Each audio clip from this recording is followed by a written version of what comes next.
Let's find out what other people think of it. Do they share your analysis? Do they agree with your recommendations? Do they think you've identified the right priorities?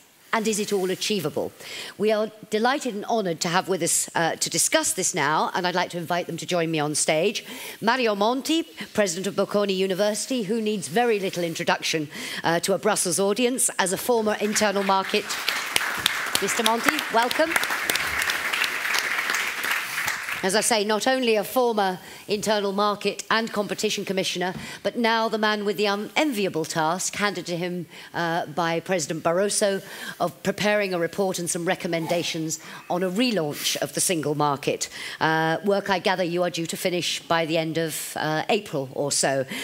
Also joining us, and we're very delighted to have him, is Miguel Sebastián, who is Spain's Minister for Tourism, Industry and Trade. Minister, hola, thank you for joining us. You are, of course, here on behalf of the Spanish EU presidency, but in your long and illustrious career, you were also the Spanish government's coordinator of the Lisbon strategy in 2005, Spain's Mr. Lisbon, if you like, and leader of the National Reform Programme. So you've seen where we've come from, and I'm sure we'll be very interested to hear your insights on where we're going. To kickstart the debate, I'm going to ask Mr. Monti and Minister Sebastián just to give their initial reactions to the vision for 5 to 10 minutes, and then we'll open it up for discussion.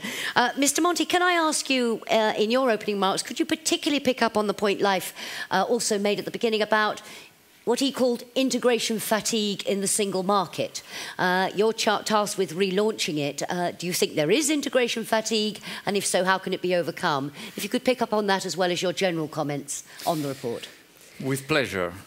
Well, first of all, I'm delighted to be here at the invitation of Leif and Gerard, because I've always I've always seen the European Roundtable as a visionary yet very pragmatic force for Europe.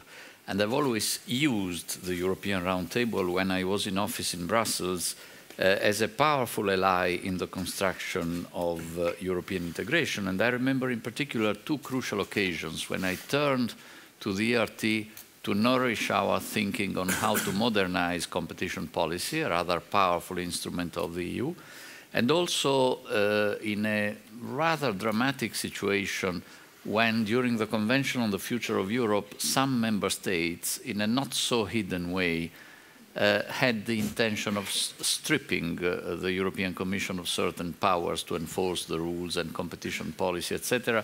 I never saw such a quick, convinced, forceful and effective European body to take action and react and convey those concerns to heads of governments, as I saw the European Roundtable on that occasion.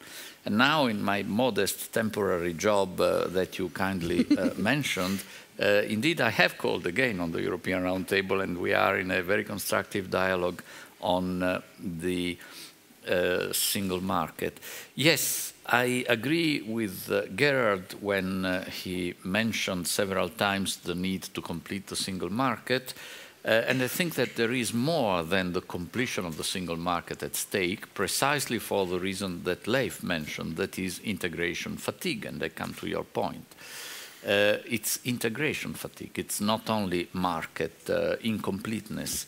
It is integration fatigue I mean, there is one sentence in the Koch report of 2005 on the Lisbon strategy, in his section on the internal market, where he says, I quote, "The internal market program is felt to be," this is January 2 of 2005, "is felt to be yesterday's business and does not receive the priority it should.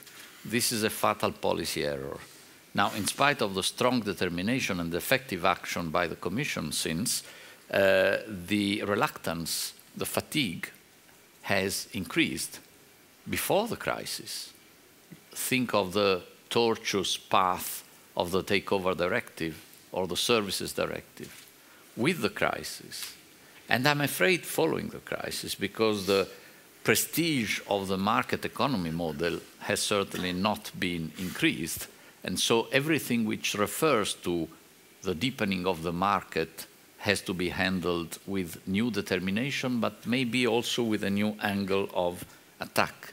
That is why I was particularly intrigued and enthusiastic in seeing in the ERT vision for 2025 this pervasive notion of a more holistic approach, of a more integrated policy framework. I think this is needed also for the single market. What I believe I will be working on, I am working on, is indeed a battery of arguments that do not hide those concerns that are here and there in Europe, in some countries more than in others.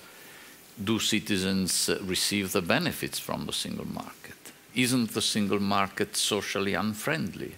What about the external dimension of the single market? Can Europe ultimately become the only purist place in the world where market principles are enforced? I think we should not run away from these issues. We should address them openly.